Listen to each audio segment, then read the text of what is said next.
Hello बच्चों। तो बच्चों अपन ने जो सेट थ्योरी और रिलेशन के कॉन्सेप्ट अपन ने इससे पहले जो क्लास थी बच्चों अपन ने वहाँ पे डिस्कस कर चुके हैं। और बच्चों संबंधों के प्रकार अपना जो टॉपिक था वो चल रहा था बच्चों। उस संबंधों के प्रकार को मैंने आपको अच्छे से इसमें मैथमेटिकली यानी थ्योरेटिकल के रूप से मैंने आपको वो प्रूफ कर दिया था, समझा दिया था बच्चों। ठीक है, अब अपन कुछ क्वेश्चंस लेते हैं। तो बच्चों क्वेश्चंस अपन क्यों ना, जो मैंने आपको क्वेश्चंस अभी भेजे थे बच्चों स्कूल के ऐप में जो क्वेश्चन मैंने भेजे आपको वो ही क्वेश्चन अपन डिस्कस कर लेते हैं। तो आपके क्वेश्चंस भी हो जाएंगे और रिलेशंस के टाइप ऑफ रिलेशन के जितने भी कॉन्सेप्ट है वो भी वहाँ अच्छे से समझ में आ जाएंगे और जो रह गया है वो भी यहाँ पे कवर हो जाएगा। तो इस वीडियो को बिल्कुल मिस मत करना बच्चों। रिलेशन का ये लास्ट वीडियो है, इसके बाद रिलेशन खत्म हो जाएगा। ठीक है मेरे प्यारे बच्चों, फिर चलेगा फंक्शन। तो वहां से मैं ये चाहूंगा बच्चों कोई भी बच्चा क्लास को मिस नहीं करे। और बच्चों जब भी आप पढ़ रहे हो तो नोट्स बना के चलना है। ओके मेरे प्यारे बच्चों, चलो। तो बच्चों अपन बात कर रहे थे संबंध और इसे अपन बोलते हैं इंग्लिश में क्या बच्चों, रिलेशन। ठीक है, ये मैंने आपको बता चुका था बच्चों। रिलेशन जो होता है ये भी क्या होता है, एक समुच्चय ही होता है। ये क्या होता है, एक समुच्चय ही होता है और इसे जनरली कैपिटल आर से अपन रिप्रेजेंट करते हैं। तो सर ये एक समुच्चय होता है, लेकिन किसका समुच्चय होता है ये बच्चों, ये उप समुच्चय कहलाता है। किसका, ए क्रॉस ए का या ए क्रॉस बी का, जो भी आपको क्वेश्चन में दे रखा है। ए क्रॉस ए है तो मतलब यदि केवल ए के समुच्चय में परिभाषित संबंध है तब तो वो ए क्रॉस ए होगा, और दो अलग अलग समुच्चय में परिभाषित है तब वो ए क्रॉस बी होगा। ठीक है बच्चों, तो रिलेशन समुच्चय ही कहलाता है, लेकिन ये ए क्रॉस ए या ए क्रॉस बी जिसे अपन क्या बोलते हैं, कार्तीय गुणन, जिसे अपन क्या बोलते हैं बच्चों, कार्तीय गुणन। तो कार्तीय गुणन का क्या कहलाता है, ये उप समुच्चय कहलाता है। तो कार्तीय गुणन भी क्या है, एक समुच्चय है और ये भी क्या है, एक समुच्चय है। ठीक है, लेकिन ये वाला समुच्चय इसका क्या कहलाएगा, उप समुच्चय, यानी ये इसका क्या कहलाएगा, उप समुच्चय। ठीक है मेरे प्यारे बच्चों, अब देखो कार्तीय गुणन की बात कर रही अपने, कार्तीय गुणन समुच्चय होता है, वेरी गुड, अच्छी बात है। लेकिन सर समुच्चय के अंदर तो अवयव होते हैं, समुच्चय के अंदर तो क्या होते हैं, अवयव होते हैं। लेकिन कार्तीय गुणन जो समुच्चय है उसके अंदर अवयवों की जगह किसने ली, कार्तीय युग्म ने। किसने ली, कार्तीय युग्म, जिसे अपन पेयर बोल लो, ऑर्डर पेयर बोल लो या जोड़े बोल लो। तो जोड़ों ने वो जगह ली, ये जोड़ों ने। अब बच्चों इस ये जो जोड़ा है कार्तीय युग्म ने, ये जो सारे कार्तीय युग्म है यानी जोड़े हैं, जोड़े बनते कैसे हैं, तो वो बनेंगे कि कार्तीय गुणन का कहां से कहां क्रॉस हो रहा है। ठीक है बच्चों, यानी ए का ए सी हो रहा है, इसका मतलब इसमें आने वाले पहले अवयव जो होंगे वो ए के होंगे। जैसे मान लो ए बराबर तुमने दिया 1 2 3, ऐसे कितने अवयव है, 3 अवयव है। और बच्चों तो कितने कार्तीय युग्म हो जाएंगे, तो हाउ मेनी, यानी कितने कार्तीय युग्म होंगे, तो कितने होंगे बच्चों, तो N A cross A is equal to N A into N A. ये सूत्र मैंने लिखाया था आपको बच्चों। तो कितने, 3 इंटू 3 तो कितने हो गए, 9। तो ऐसे कितने इसके अंदर जोड़े बनेंगे, 9 जोड़े। और वो कैसे बनेंगे, तो आगे वाला जो नंबर है ए से यानी 1 लिया, और इसके पीछे वाला जो समुच्चय है उसमें कितने, 1 2 3। तो पहले एक के साथ बना लो, फिर इसको फिक्स करो, 2 के साथ बना लो, फिर इसको फिक्स करो, 3 के साथ बना लो, फिर ऐसे 2 को फिक्स करो, 1 के साथ बना लो, 2 को फिक्स करो, 2 के साथ बना लो, 2 को फिक्स करो, 3 के साथ, ऐसे जोड़े बनते चले जाएंगे। ये सब मैं आपको बता चुका। ठीक है बच्चों, कोई दिक्कत है क्या यहाँ पे किसी प्रकार का, ओके। तो बच्चों देखो ऑब्वियसली बात है, ये जो समुच्चय, ये जो संबंध होता है ये कार्तीय गुणन का उप समुच्चय है, ये अपन जानते हैं। अब सर अब बच्चों अपन इस पे जब क्वेश्चन करते हैं तो क्वेश्चन को अपन करेंगे कैसे, बोलेंगे कैसे। तो अब आप ये चीज रखना बच्चों कि जो भी कार्तीय गुणन है, मान लो मेरे पास कार्तीय गुणन है ए क्रॉस बी, तो इसका मतलब यदि मुझे संबंध स्थापित करना है इसमें से, ए क्रॉस बी में से मुझे संबंध बनाना है, तो बच्चों मैं फिर वो कैसे लिखूंगा कि ए में जो अवयव है उनका मैं संबंध किससे बना रहा हूं, बी से बना रहा हूं, यानी ए रिलेटेड टू बी। इसको बोलूंगा क्या, इसको मैं क्या बोलूंगा बच्चों, set A related to related to set B, इस प्रकार मैं इसको बोलूंगा। और बच्चों तो ये रिलेशन का, या फिर अब देखो बच्चों ये तो मैंने आपको समझाने के लिए बताया, लेकिन अब अपन का जो रिलेशन होता है, रिलेशन के अंदर क्या आते हैं, जोड़े आते हैं, कार्तीय युग्म आते हैं, ठीक है, एक जोड़ा बनेगा। अब उसमें पहला वाला जो अवयव है वो ए से ले लिया, तो मैंने बोला यदि A belongs to A and B belongs to B है, ऐसे, तो फिर संबंध क्या होगा बच्चों, ए रिलेटेड टू बी। फिर ये होगा कि ए, ये क्या है, ये एक जोड़ा है। अब ये क्या है, ये जोड़ा है ए बी क्या है, एक जोड़ा है।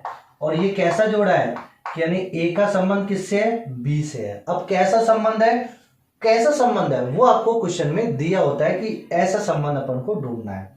तो बच्चों उसको मैं ऐसे लिख सकता हूं, इसका मतलब क्या है, ए का संबंध बी से, ए रिलेटेड टू बी, या फिर मैं इसको ऐसे लिख सकता हूं ए कोमा बी, ये क्या बना, जोड़ा बना, और ये मैंने लिखा आर संबंध। बच्चों ये तो जोड़ा हो गया, यानी अवयव हो गया किसका, इस समुच्चय का। तो यहाँ अवयव, यहाँ समुच्चय तो क्या लगाते हैं, बिलोंग्स टू। इसका मतलब मैं इसको ऐसे भी लिख सकता हूँ और मैं इसको ऐसे भी लिख सकता हूँ। यदि मेरे पास किसी संबंध में कोई जोड़े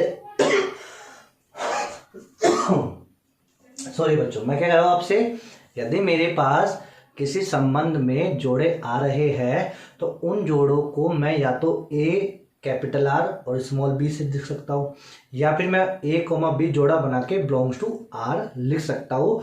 और उसको पढ़ेंगे क्या कि ए रिलेटेड टू बी, अपन उसको ऐसे पढ़ते हैं। और आगे बैठे मैं बच्चों ये चीज समझ में आ गई, ये सारी चीजें मैं आपको डिस्कस करा चुका हूँ, बस एक बार हल्का सा ब्रीफली मैं डिस्कस कर रहा हूँ।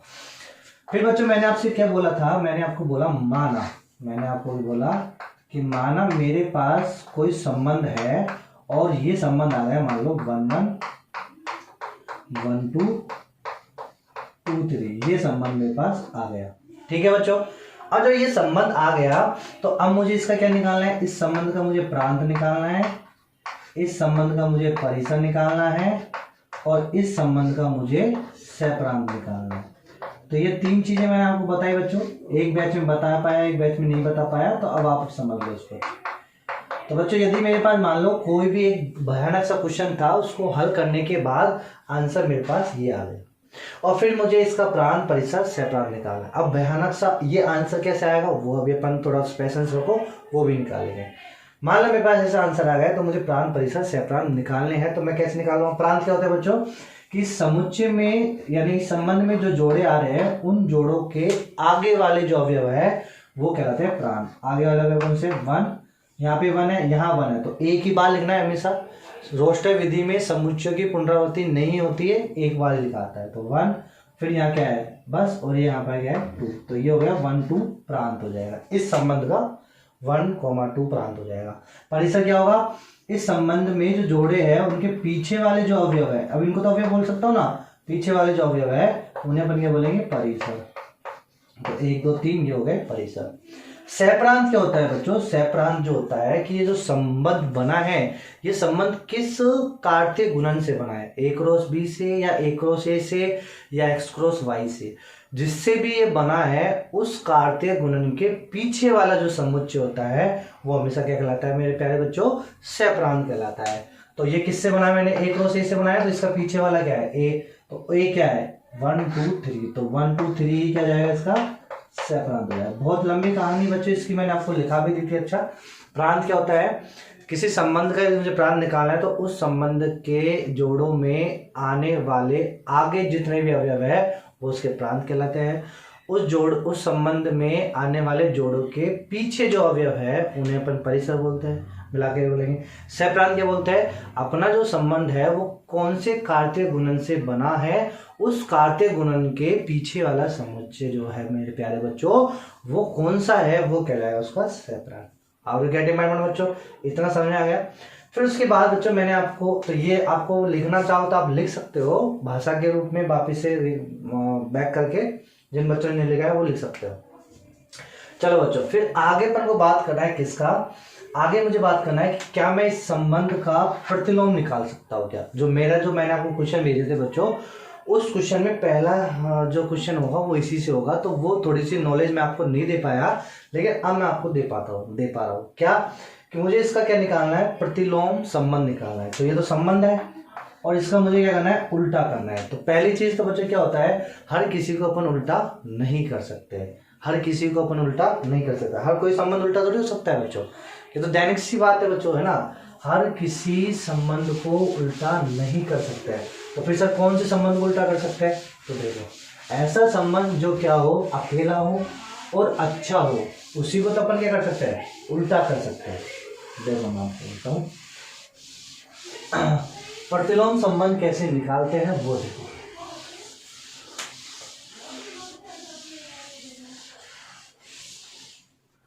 तो देखो मान लो बच्चों मेरे पास, मैंने सबसे पहले आपको क्या ऐड लगाई कि संबंध का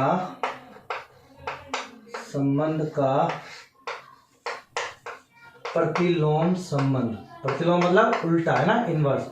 संबंध का प्रतिलोम संबंध कब ज्ञात करते हैं, कब ज्ञात करते हैं बच्चों, यही चीज मैं आपको लिखाऊंगा क्या, फलन का प्रतिलोम फलन कब ज्ञात करते हैं। तो मैं इसको वही करा था बच्चों, लेकिन 2013 में जेई ने पूछ लिया है, इसलिए मैं आपको बता रहा हूँ। नहीं, हालांकि ये फलन में होता है, फलन में बताया जाता है, लेकिन चलो कोई बात नहीं, अब आपको यहाँ से और अच्छा समझ में आ जाएगा बच्चों। देखो संबंध का प्रतिलोम संबंध, संबंध को अपन आर से डिनोट करते हैं और प्रतिलोम संबंध को अपन आर इनवर्स से डिनोट करते हैं। कब ज्ञात कर सकते हैं, यानी इसका उल्टा कब कर सकता हूं, जब मेरे पास ये वाला संबंध क्या हो बच्चों, एक तो अकेला हो,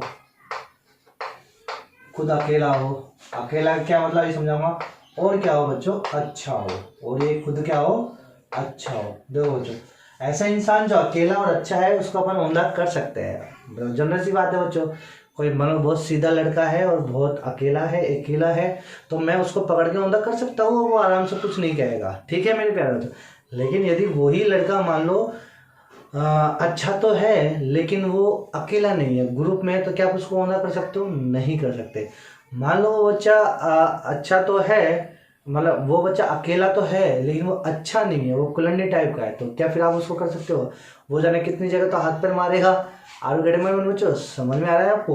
तो इसका मतलब ये है कि अपन केवल जो अकेला और अच्छा है उसको निकाल, अकेला का मतलब मैथमेटिक्स में अपन बोलेंगे एक ही, अकेला का मतलब क्या होगा, एक ही, और अच्छा का मतलब होता है आच्छादक, अच्छा का मतलब क्या होता है बच्चों, आच्छादक, ठीक है। आच्छादक को इंग्लिश में बोलेंगे ऑन टू, और एक ही बोलते हैं बच्चों 1 to 1 इंग्लिश में, 1 to 1 रिलेशन और ऑन टू रिलेशन। फंक्शन की बात करेंगे तो फंक्शन लगा देंगे, अभी अपन संबंध की बात करें तो संबंध लगाएंगे, ठीक है बच्चों। तो किसको अपन प्रतिलोम कर सकते हैं, जो क्या हो, एक ही भी हो एंड क्या हो, आच्छादक भी हो, एक ही हो और आच्छादक हो, उसका मैं क्या निकाल सकता हूँ। अब सर ये क्या, एक ही आच्छादक क्या होगा, ये क्या सिस्टम है, तो ये नया आ गया कोई कॉन्सेप्ट, तो उसको आप सीख लो बच्चों। एक ही क्या होता है बच्चों, कि कोई संबंध, मैं आपको लिख देता हूँ एक बार, कोई संबंध। अब जैसे मान लो मैंने एक एग्जांपल ले लिया, एग्जांपल से मैं समझा देता हूँ। मान लो बच्चों मैंने एक उदाहरण ले लिया, और क्या उदाहरण लिखा कि कोई संबंध मेरे पास आर है, वो कहाँ से कहाँ परिभाषित है, समुच्चय ए से ए में परिभाषित है। देखो ऐसे लिख सकता हूँ बच्चों। अभी तक तो मैंने आपको क्लास में ये समझाया था, मैंने जब भी क्वेश्चन कराया तो मैंने लिखा था, माना कोई संबंध समुच्चय ए में परिभाषित संबंध है। मैंने से बोला था माना समुच्चय ए में अब कोई संबंध आर इस प्रकार परिभाषित है, ऐसे लिखा ना बच्चों। तो अब उसकी जगह मैं ये भी लिख सकता हूँ। अब इसका मतलब क्या है, इसका मतलब क्या है कि ये संबंध मेरे पास आर है, ये कहाँ से परिभाषित है, समुच्चय ए से ए में परिभाषित है, ठीक है बच्चों। अब यदि मैं इसको यहाँ लिखता है ऐसे आर और ऐसे दो बिंदु लगा के ए क्रॉस बी लिखता है, तो इसका मतलब क्या है कि मेरा ये वाला जो संबंध है वो जो इसमें जो जोड़ा बन रहा है वो जोड़ा कहाँ से बन रहा है, ए से बी में, यानी ए का जोड़ा किससे बना रहा हूँ, बी से। तो बच्चों इसको अपन क्या बोलेंगे कि ये जो संबंध है वो कहाँ से कहाँ परिभाषित है, ए से बी की ओर, इसको अपन बोलते हैं टेंस टू, या ए से बी की ओर। तो अपना संबंध कहाँ से कहाँ परिभाषित है, इसमें ए से बी की ओर। और यदि मैंने ये लिखा तो इसका मतलब क्या है, अपना संबंध कहाँ से कहाँ परिभाषित है, ए से ए की ओर। और जहां ए बराबर अपने दे रखा है क्या, 1 2 3 4, ठीक है बच्चों। अब इसमें और लाइन रुक गई। अब इसमें क्या करा बच्चों, इसमें यहाँ पे बहुत सारे आपको क्या दे दिए और भाषा दे दी, ऐसे ऐसे मुझे संबंध ढूंढना है, ठीक है, ए से ए में मुझे ऐसा ऐसा कोई संबंध ढूंढना है। अब मान लो मैंने वो आंसर निकाल लिया, ढूंढ ढांड के कैसे निकालना है वो मैं आपको थोड़ा बहुत सिखा चुका हूँ, और आगे अपन अब जब क्वेश्चन कराएंगे तो वहाँ सीखेंगे। तो मान लो मैंने वो आंसर ढूंढ ढांडने के बाद मान लो मेरे पास आंसर आया, ये मान लो मेरे पास ये आंसर आया। क्या आंसर आया मेरे पास? आया 1 1 2 1 1 2 3 3 4 और 4 2। ये मेरे पास बच्चों एक संबंध आ गया। ठीक है मेरे प्यारे बच्चों, मान लो मेरे पास ऐसा कोई संबंध आ गया। अब मुझे ये चेक करना है कि ये संबंध एक ही है कि नहीं है, एक ही है कि नहीं है, पहले ये चेक करेंगे। फिर दूसरा मुझे चेक करना पड़ेगा ये अच्छा है कि कुलंडी टाइप का, यानी आच्छादक है, और कुलंडी को बोलते हैं अंत्यक्षेपी। ठीक है बच्चों, तो देखो अकेले को एक ही बोलेंगे, और अकेला नहीं है तो फिर उसे बोलेंगे बहु एक ही।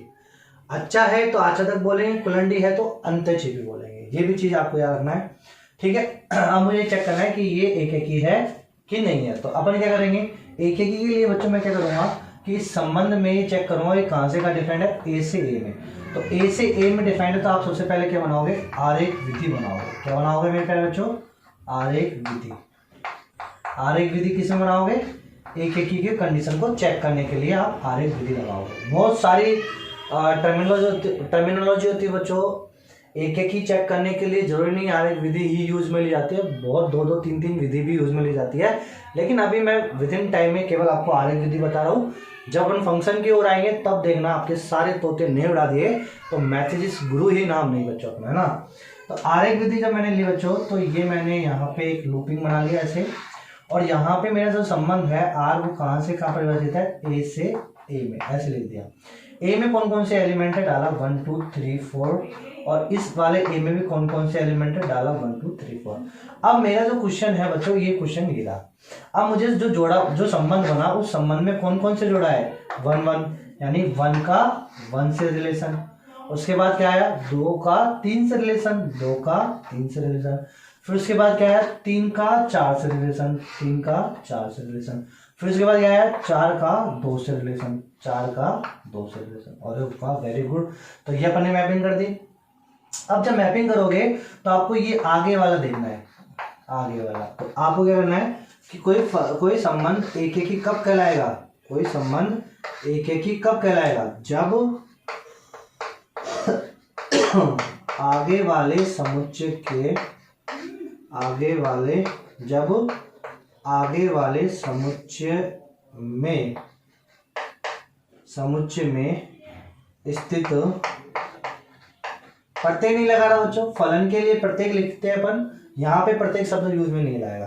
प्रत्येक का मतलब यह है कि कोई छूट भी सकता है। बस अब हम क्या लिखें, जब आगे वाले समुच्चय में स्थित अवयव से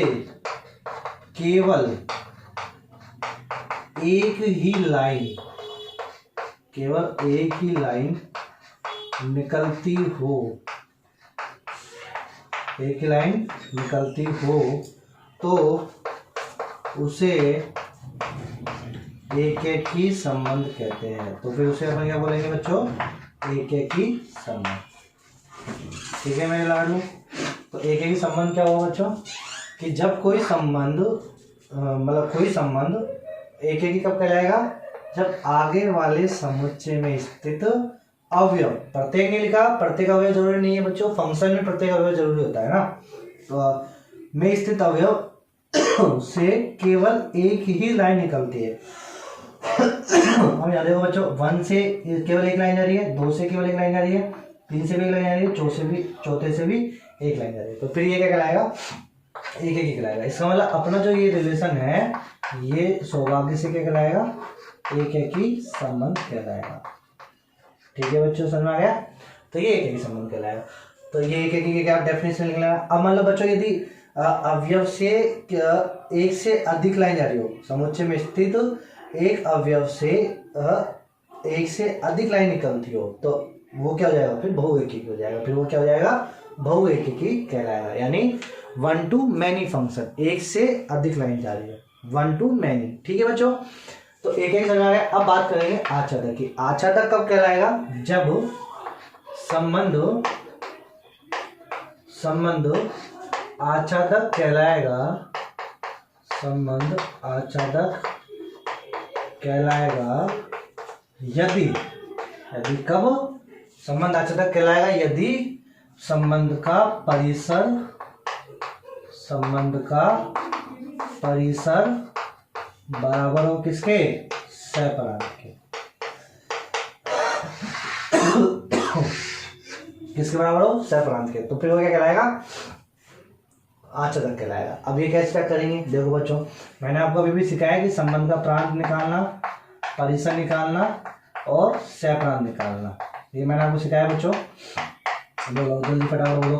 प्रांत बोलो, इसका प्रांत क्या हो जाएगा कि संबंध में आने वाले जोड़ों के प्रथम अवयव।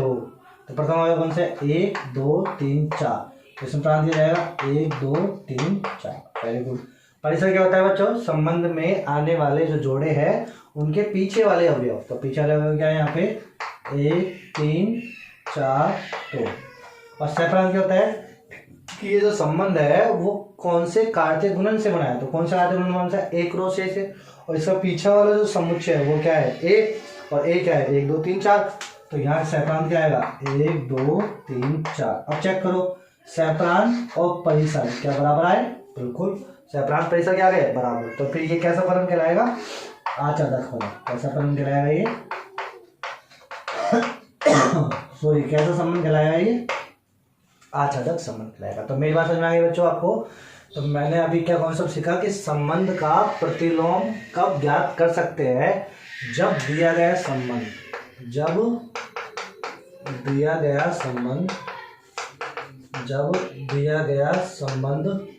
एकेकी तथा आच्छादक हो। एकेकी तथा आच्छादक हो तब। तो बच्चों अभी जो मैंने उदाहरण लिया है, ये उदाहरण नहीं, आपका पहला क्वेश्चन है। तो बोलो, पहला क्वेश्चन का क्या मैं प्रतिलोम निकाल सकता हूँ? बिल्कुल निकाल सकता हूँ। ठीक है, तो ये सारे कॉन्सेप्ट आपने सीखे बच्चों अच्छे से। चलो, और उसके बाद संबंधों के प्रकार मैंने आपको बता दिए बच्चों। अब अपन डिस्कस करते हैं, एक एक क्वेश्चन को डिस्कस करेंगे। ठीक है मेरे प्यारे बच्चों, तब तक इसको उतारो अच्छे से। तो बच्चों उतार लिया आपने ये। अब बच्चों यहाँ पे देखो, तो अब आपसे बोले बताओ इसका आर इनवर्स क्या होगा? मतलब ये वाला जो संबंध है इसका मैंने आर इनवर्स निकाल सकता हूँ ना? क्यों? क्योंकि ये संबंध एकेकी और आच्छादक है। तो इसका आर इनवर्स बोलो क्या हो जाएगा? इसका आर इनवर्स उल्टा कर लो, 1 1 हो जाएगा। आर इनवर्स में क्या होता है बच्चों? पलट जाता है, y x x y हो जाता है। ठीक है बच्चों, यानी अब a है ना, तो ये पलट जाएगा। तो 1 का 1 हो जाएगा, 2 3 का हो जाएगा 3 2, ये हो जाएगा 3 2। फिर इसका 3 4 का हो जाएगा बच्चों 4 3, और 4 2 का क्या हो जाएगा बच्चों? 2 4। तो ये इसका क्या हो जाएगा बच्चों? आर इनवर्स हो जाएगा। ठीक है बच्चों, तो आर इनवर्स हर किसी का नहीं कर सकते, जो अकेला हो और क्या हो अच्छा उसी का अपन आर इनवर्स निकाल सकते हैं। तो बच्चों अब अपन बात करेंगे जो क्वेश्चंस है वो क्वेश्चन डिस्कस करेंगे। तो चलो बच्चों आओ क्वेश्चंस की ओर। तो चलिए बच्चों, अब आपके सामने स्क्रीन पे ये तीनों क्वेश्चन दिख रहे होंगे बच्चों आपको। ठीक है, जिसमें से पहला क्वेश्चन तो देखो अभी अपन ने कराई है ना बच्चों? पहला क्वेश्चन तो अपन ने अभी कराई है। तो पहला क्वेश्चन क्या है कि लेट, क्वेश्चन नंबर 1 आपसे क्या कह रहा है बच्चों? लेट माना एक समुच्चय ए बराबर क्या दे रखा है आपको? 1 2 3 4 दे रखा है। ठीक है बच्चों, और एक संबंध है, वो संबंध क्या है? आर, वो किस में परिभाषित है? ए से ए में परिभाषित कोई संबंध है। ठीक है बच्चों, और ये जो संबंध है वो डिफाइन किया गया है किससे? आर इज इक्वल टू 1 1 2 3 3 4 और 4 2। ठीक है बच्चों, तो ये आपको दे रखा है ना, ये आर बराबर 1 1 2 3 3 4 और 4 2, ये दे दिया। अब बच्चा आपसे पूछा क्या है? तो आपसे पूछा है तो which one of the correct statement, यानी कौन सा इसमें स्टेटमेंट करेक्ट है। 4 ऑप्शन दे रखे हैं। पहला ऑप्शन में क्या कर रखा है? तो बच्चा अभी मैंने इसको किया है इसी क्वेश्चन को जो मैंने किया है, तो बोलो ये क्या था? बिल्कुल। बोलो बच्चों ये क्या आच्छादक था? बिल्कुल आच्छादक है। एक का मतलब क्या होता है बच्चों? 1 to 1, ये 1 to 1 फंक्शन था। बिल्कुल था। आच्छादक का मतलब होता है बच्चों ऑन टू है, बिल्कुल है। क्या इसका इनवर्स निकाल सकते हैं? आर इनवर्स इज पॉसिबल, बिल्कुल पॉसिबल है। आर इनवर्स निकाल सकते हैं ना, एक एक कैसे। तो चारों ऑप्शन में देखो बच्चों, पहला ऑप्शन आपसे क्या कह रहा है, R does not have an inverse, यानी R does not have inverse, तो इनवर्स तो रख रहा है, तो ये स्टेटमेंट सही है क्या? नहीं, ये तो गलत है, रखता है तो।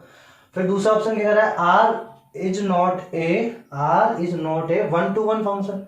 Are is not one to one function तो है, ये एक ही फंक्शन तो है, तो ये भी गलत हो गया स्टेटमेंट। फिर कह रहा है R is an onto function, R onto function है, बिल्कुल सही है, तो option number C is the right answer. तो इसमें बच्चों ऑप्शन नंबर सी क्या हो गया, इसका राइट आंसर हो गया। ठीक है मेरे प्यारे बच्चों, ठीक ऊपर नीचे लग गया हो तो कोई बात नहीं, ऑप्शन नंबर सी। एनिमेशन है बच्चों, ये क्वेश्चन तो अपन बाद में लगाएंगे ना। तो क्वेश्चन नंबर 2 देखो बच्चों, क्वेश्चन नंबर 2 क्या रहेगा, आपको एक रिलेशन दे दिया, आर बराबर कितना है बच्चों 3 उसके बाद 5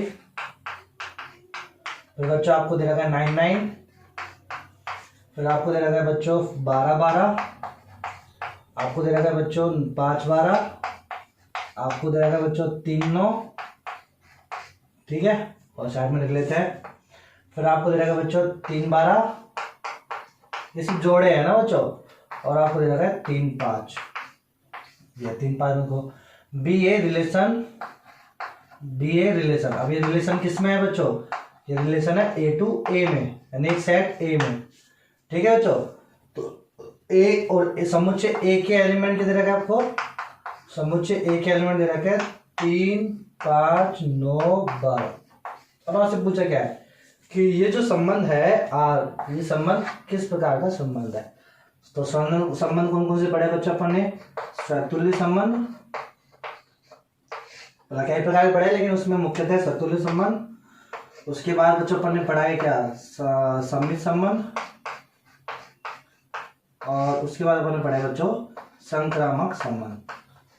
तो ये 3 प्रकार के संबंध बहुत इंपॉर्टेंट होते हैं बच्चों आपके, तो इनको वापस से समझ लो, मैंने हालांकि समझा दिया इसको, फिर भी देखो। सतुल्य संबंध को बच्चों इंग्लिश में बोलते हैं रिफ्लेक्सिव, क्या बोलते हैं मेरे प्यारे बच्चों, इसे बोलेंगे तो रिफ्लेक्सिव रिलेशन। ठीक है, और सममित संबंध को क्या बोलते हैं बच्चों अपन, सिमेट्रिक रिलेशन, इसे इंग्लिश में क्या बोलते हैं मेरे प्यारे बच्चों, सिमेट्रिक। नाम से स्पष्ट है, सममित यानी सिमेट्रिक रिलेशन। और बच्चों संक्रामक को अपन बोलते हैं ट्रांजिस्टिव रिलेशन। अब गेट माय पॉइंट बच्चों, ओके। क्या क्या इसका फॉर्मूला होता है, सतुल्य संबंध कब होगा, सतुल्य संबंध क्या बोलता है कि ऐसा संबंध जिसमें क्या हो, ए का रिलेशन ए से हो, और ए क्या होता है, प्रत्येक ए बिलोंग्स टू ए होना चाहिए, यही तो था सतुल्य संबंध। याद है, ऐसा संबंध जिसमें ए का रिलेशन किससे हो, ए से हो, और किसके लिए, प्रत्येक ए बिलोंग्स टू ए। अब प्रत्येक ए में कौन सा 3, तो 3 का संबंध है, संबंध में है 3 बिल्कुल है, 5 का है बिल्कुल है। फिर उसके बाद क्या है, 9 का है बिल्कुल है, 12 का है बिल्कुल है।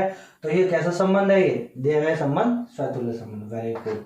उसके बाद बच्चों सममित संबंध कब होगा, क्योंकि सममित संबंध के लिए अपन क्या करते हैं, सममित संबंध के लिए अपन मानते हैं, एक अपन को मानना पड़ता है। तो माना एक का संबंध किससे है, बी से है, ये मैंने माना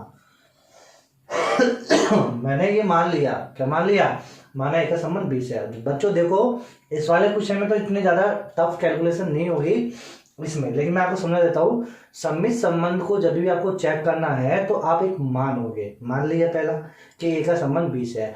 अब वो जो संबंध किस प्रकार आपको पूछ रहा है कि ए का संबंध बी से किस प्रकार होता है, तो एक समीकरण देगा या एक भाषा देगा, तो आपको वैसे बना के समीकरण नंबर 1 लिखना है।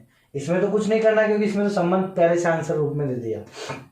लेकिन बाकी के जो क्वेश्चन आएंगे उसमें आपको क्या करना है कि आप पहले मानोगे, माना एक का संबंध बी से है, और वो कैसा संबंध है तो वो क्वेश्चन में दिया होगा। मान लो यदि समीकरण होगा तो यहाँ लिखना पड़ेगा, मान लो a² + b² जो भी है >0, जो भी क्वेश्चन में दिया होगा, तो वहां फिर वो मान के समीकरण नंबर 1 लिखेंगे। अब इसी से समीकरण नंबर 1 से मुझे उल्टा करना है, बी का संबंध ए से यदि मैं बना लूं तब तो वो सममित संबंध होगा, अदरवाइज वो सममित संबंध नहीं होगा। ठीक है बच्चों, तो ये तो अपन को किसमें करना होता है, जब अपन को ऐसा कुछ दे दिया था तब। तो माना ए का संबंध किससे, बी से, मैंने मान लिया ए का संबंध बी से, तो मैंने माना। और यदि अब क्या होगा, बी का संबंध भी क्या होगा, ए में होगा, तो भाई ये कैसे संबंध कहलाएगा, सम्मित संबंध कहलाएगा। तो अब चेक कर लेते हैं ए का संबंध बी से। तो 3 3 का खुद से 3 3 उल्टा कर लो, है इसके अंदर 5 5 है, 9 9 है, उल्टा 9 9 का उल्टा 9 9 ही होता है, वो भी संबंध में है। 12 12 का उल्टा 12 12, ये जोड़ा भी है इसके अंदर।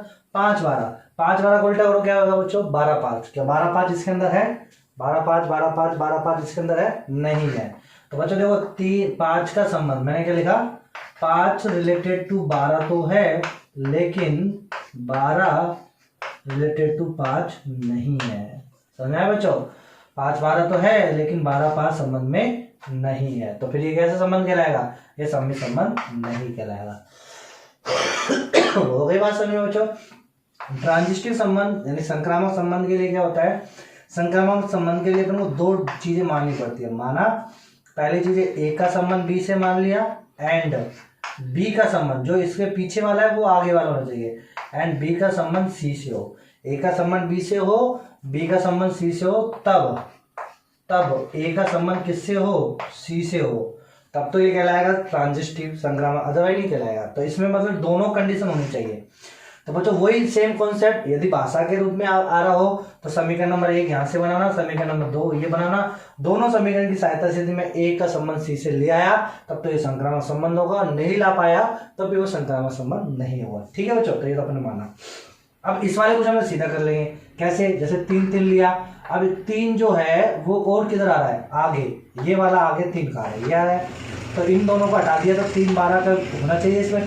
देखो बच्चों 3 12 है, ये खुद ही 3 12 है, तो है इसका। तो फिर 5 5 का तो होगा। देखो बच्चों यदि अपन देखो 5, ये 5 है पीछे और देखो आगे 5 खाएगा, तो 5 5 का है तो 5 12 भी इसके अंदर है, ये खुद ही 5 12 है।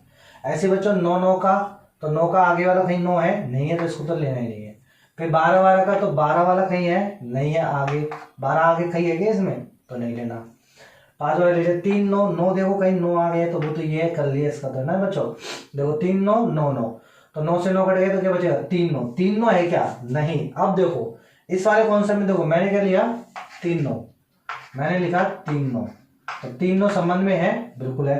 तो मैं कैसे लिखता हूँ इसको, 3 का संबंध 9 से है, एंड तथा, एंड यानी तथा क्या होना चाहिए, 9 आना चाहिए, और 9 के बाद अब देखो क्या है 9 9, तथा 9 का संबंध 9 से है, तब जाके क्या होना चाहिए, 3 का संबंध भी किससे होना चाहिए, 9 से होना चाहिए। कोई भी एक केस फेल हो जाएगा तो फेल हो जाएगा। बेटा हम अपन कैसे चेक करेंगे, तो बच्चों ये तो दे रखा ना, ये इसीलिए दे रखा है कि आप ऐसे चेक कर सको। कुछ गिने ही तो क्या है इसमें, जोड़े है तो आप ऐसे चेक कर लो। भाषा के रूप में जब देंगे तो ऐसे चेक नहीं करेंगे, समीकरण बना के फिर चेक करेंगे। तो क्या बच्चों 3 का संबंध 9 से इसके अंदर है कहीं, 9 का 9 से हो गया ना, तो 3 का संबंध 9 से, तो 3 का संबंध 9 से खुद ही तो है ना, मैं इसको काट क्यों रहा हूं, तो 3 का संबंध 9 से है, बिल्कुल है। ठीक है, इन दोनों का चेक कर लिया तो 3 का संबंध 9 आ गया ना इसके अंदर, वेरी गुड आ गया। फिर उसके बाद 3 12 का चेक करो, 3 12 हो जाएगा खुद ही 3 5, तो 5 3 5, तो ये सभी है। तो ये कैसे संबंध है, ये कैसे संबंध है, संक्रामक संबंध है। तो ये ऑप्शन जो होगा बच्चों, ऑप्शन क्या जाएगा, ऑप्शन ए। जो ऑप्शन पहला जो है बच्चों, पहला ऑप्शन क्या दे रखा है, reflexive and symmetric but not transitive. Reflexive symmetric but not transitive गलत हो जाएगा, सिमेट्रिक तो है ही नहीं। Symmetric and transitive but not reflexive, ये भी गलत हो गया।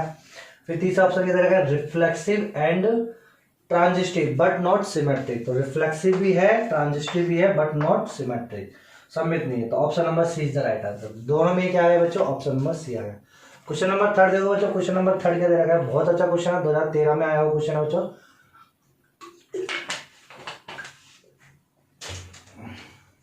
बच्चों देखो ये जो एनिमेशन है ये मैं बाद में लगाता हूँ, तो इसके क्वेश्चन मैं लैपटॉप से देख रहा हूँ, जो मैं लैपटॉप में ले रखा है मैंने। तो क्या बच्चा ऐसा कुछ नहीं सोचे, सर नीचे नीचे क्या देख रहे हैं, लैपटॉप है बच्चा और कुछ नहीं है। क्वेश्चन नंबर 3 में आपको दे रखा है, माना आर जो संबंध है वो किस प्रकार दे रखा है आपको। अब ये देखो भाषा के रूप जोड़ा बनाना है मुझे एक्स वाई का। किसका जोड़ा बनाना है बच्चों, मुझे एक्स वाई का जोड़ा बनाना है। और कैसा जोड़ा बनाना है ये, कि ये जो एक्स कोमा वाई है बिलोंग्स टू क्या होना चाहिए, एन से। इसका मतलब जो संबंध है वो परिभाषित कहाँ से गया है, एन से एन में। तो प्राकृत संख्याओं में से मुझे ऐसे ऐसे जोड़े बनाने हैं प्राकृत संख्या। अब देखो बच्चों, मैं यदि n क्रॉस के n करूंगा तो क्या ये फिक्स आएगा क्या? नहीं, इसमें तो बहुत सारे जोड़े आएंगे, तो मेरे को मेरी पूरी जिंदगी निकल जाएगी बनाने में। ठीक है, तो ऐसा कॉन्सेप्ट मैं यूज में लूंगा ही नहीं, मैं फिर इसका अलग यूज में लूंगा। तो एक चीज समझ में मुझे ऐसा जोड़ा बनाना है, और जोड़ा किससे बनाना है? प्राकृत संख्या में से मुझे जोड़ा बनाना है, यानी n क्रॉस n का बनाना है। चलो अच्छी बात है। और वो जो जोड़ा होना चाहिए, वो जोड़ा किसको परिभाषित करे? समीकरण को। कौन से समीकरण? एक्स स्क्वायर माइनस के 4xy plus Y square 3y square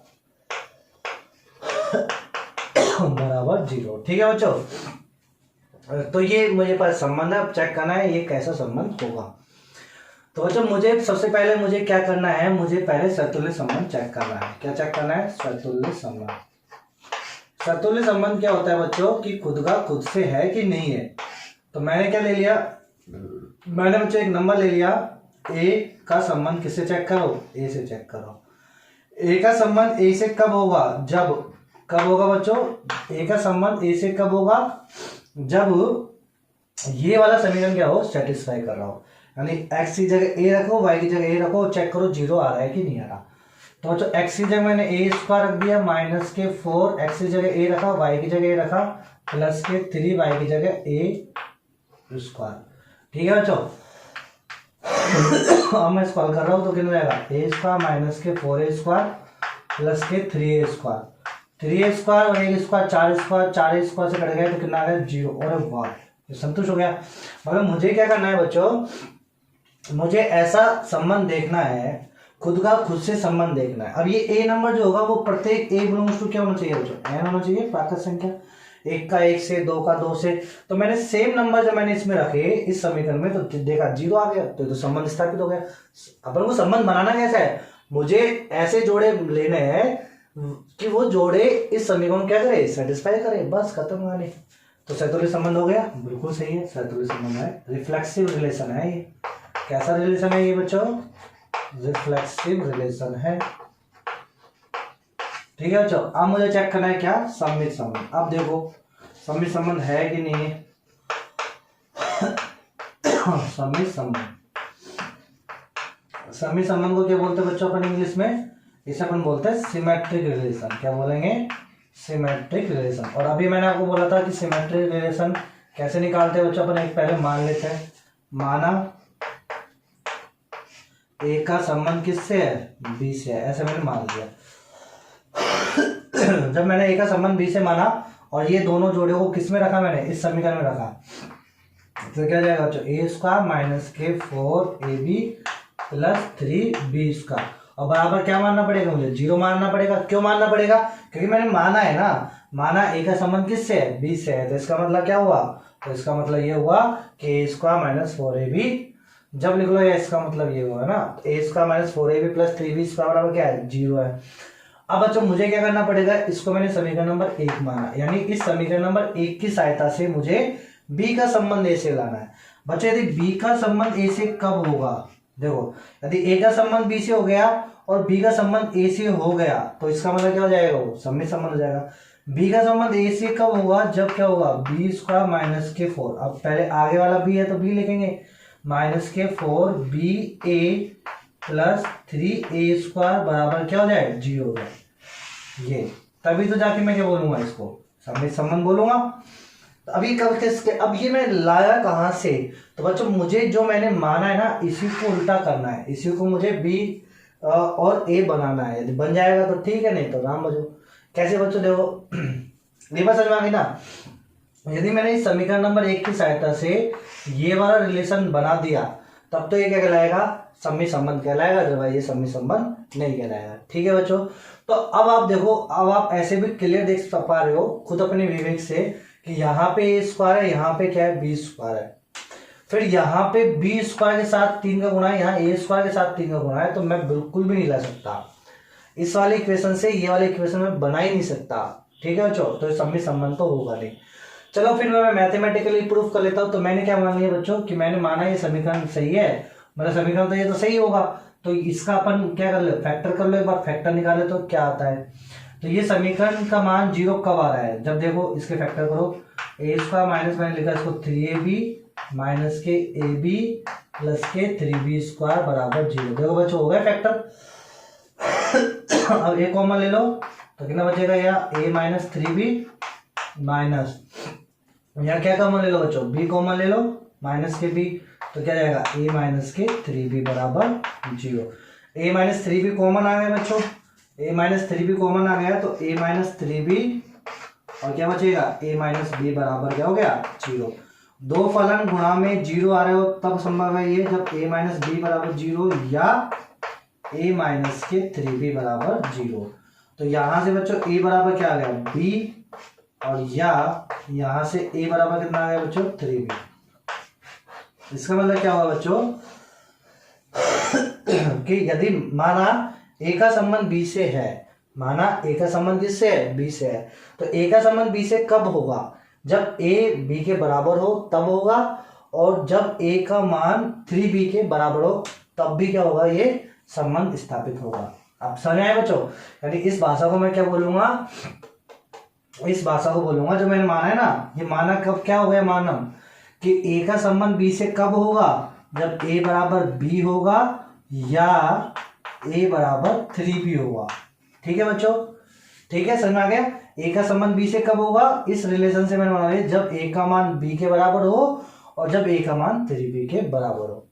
अब लेकिन मेरे प्यारे बच्चों आपको ये चीज समझना है कि ये तो मैंने माना है कि A का मान B से, अब मुझे उल्टा करना है, मुझे किसका संबंध लेना है B का संबंध A से।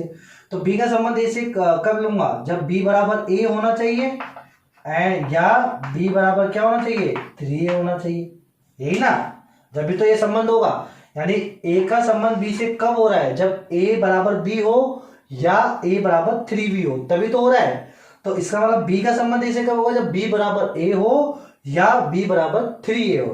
तो बच्चों A बराबर B से B बराबर A तो बना सकता हूँ, बिल्कुल बना सकता हूँ, कोई दिक्कत ही नहीं है। इसको उल्टा कर लो ना, इन दोनों इसको उल्टा कर लो तो B बराबर A हो जाएगा। लेकिन बच्चों A बराबर 3B से क्या मैं B बराबर 3A बना सकता हूँ, क्या नहीं बना सकता। A बराबर 3B से B बराबर 3A में बिल्कुल भी नहीं बना सकता, तो ये गलत हो गया ना इससे। यहाँ जबकि संबंध कब आएगा, जब A बराबर 3B है तब संबंध में आ रहा है, तो क्या B बराबर 3A आ रहा है क्या इससे, इसकी सहायता से क्या B बराबर 3A आ रहा है क्या, नहीं आ रहा। तो बच्चों ये सम्मित संबंध नहीं होगा। यदि किसी बच्चे के ये समझ में नहीं आया है तो वापिस से समझ लो सम्मित संबंध को कैसे चेक करते हैं, जब ऐसा कुछ अनंत बन रहा हो जब क्या चेक करते हैं, तो अपन स्टेटमेंट पहला माना A का संबंध B से स्थापित है। तो A का संबंध B से स्थापित है तो इसका मतलब ये 0 होगा, समीकरण नंबर 1। यहां से मैंने आंसर निकाली तो क्या आंसर है A बराबर B या A बराबर 3B। तो A एक कोई जोड़ा है A नाम का और एक B नाम का कोई जोड़ा है, ये दोनों का जोड़ा संबंध में कब होगा, जब ये दोनों बराबर हो, A बराबर B हो या A बराबर 3B हो। अब गुरुजी ये आपने कैसे निकाला, ये मैंने समीकरण को हल करके निकाल लिया कि A का मान B हो, यानी A नाम का जोड़ा और B नाम का जोड़ा बराबर हो तब भी ये संबंध में होगा, या फिर A बराबर 3B हो तब भी ये संबंध में होगा। अब मुझे उल्टा करना है, अब मुझे B का जोड़ा A से चेक करना है, यानी B का रिलेशन A से चेक करना है। तो B का रिलेशन A से चेक करने के लिए जो मैंने माना है, यानी A बराबर B और A बराबर 3B, क्या इन दोनों से मैं ला सकता हूं क्या B बराबर A या B बराबर 3A। तो बच्चों A बराबर B से तो मैं B बराबर A ला सकता हूँ, उल्टा कर लो कोई दिक्कत नहीं है। A बराबर B पढ़ो या B बराबर A पढ़ो कोई दिक्कत नहीं है। लेकिन A बराबर 3B और B बराबर 3A, क्या ये दोनों बोल सकते हैं क्या अपन, बिल्कुल नहीं बोल सकते। A बराबर 3A और B बराबर A बराबर 3B और B बराबर 3A को नहीं बोल सकते, इसलिए सम्मित संबंध नहीं होगा। ठीक है मेरे प्यारे बच्चों, समझ में आ गया। तो ये क्या है, सतुल्य है, सम्मित नहीं है। अब बात करेंगे किसकी, संक्रामक संबंध की। तो जो संक्रामक संबंध के लिए क्या चेक करते हैं, दो रिलेशन बनाएंगे। संक्रामक संबंध या ट्रांजिटिव,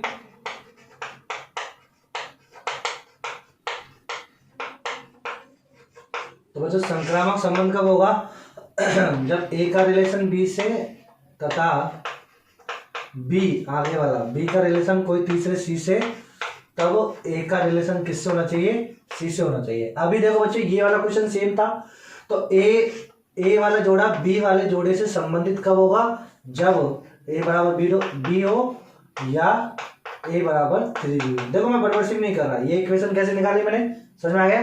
तो ये इक्वेशन मेरे को मालूम है, तो समीकरण नंबर 1 नाम दे दिया मैंने।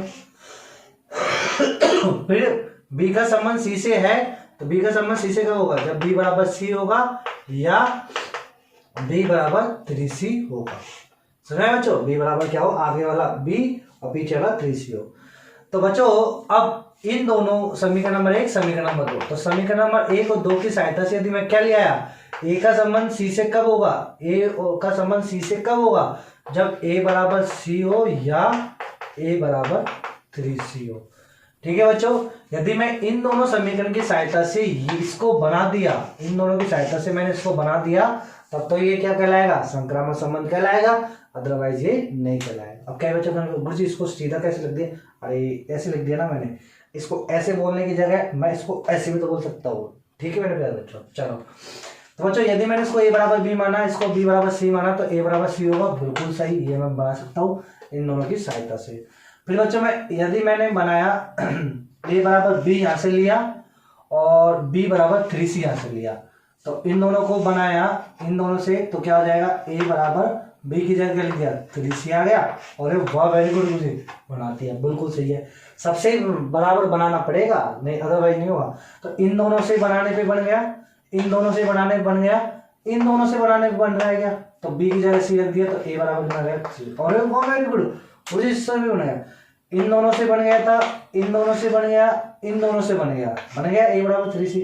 अब बनाओ इन दोनों से, इन दोनों से सबसे ही बनाना पड़ेगा, ए बराबर 3b आया और बी बराबर 3c आया, रखो बी की वैल्यू, तो ए बराबर कितना रहेगा, बी की वैल्यू 3c रखेंगे तो 9c, क्या ए बराबर 9c आएगा इसके अंदर, नहीं है, तो ये संक्रामक संबंध भी नहीं होगा। तो कई बच्चे गलती कर देते हैं इसमें, मोस्ट ऑफ द स्टूडेंट बिल्कुल गलती करते हैं इस वाले क्वेश्चन में, तो बच्चों सबके साथ ही मिलाना पड़ेगा। तो क्या हो गया, ए बराबर 3c है क्या, मतलब ए बराबर 9c है क्या इसके अंदर, नहीं है ना, तो नहीं बना पाए ना, तो इसका मतलब क्या हो जाएगा, ये संक्रामक संबंध भी नहीं होगा। तो दिया गया संबंध केवल स्वतुल्य संबंध है, सिमेट्रिक और ट्रांजिस्टिव नहीं होगा। करो बच्चों, तो पहले में क्या, reflexive but neither symmetric not, तो option number A is right answer, तो ऑप्शन नंबर ए इधर क्या हो गया बच्चों, इसका राइट आंसर हो गया। ठीक है मेरे प्यारे बच्चों, अगले क्वेश्चन आप ट्राई करना, वीडियो थोड़ा लंबा बनेगा, इसलिए आज के लिए have a good day, bye bye बच्चों, मिलते हैं अगले लेक्चर में।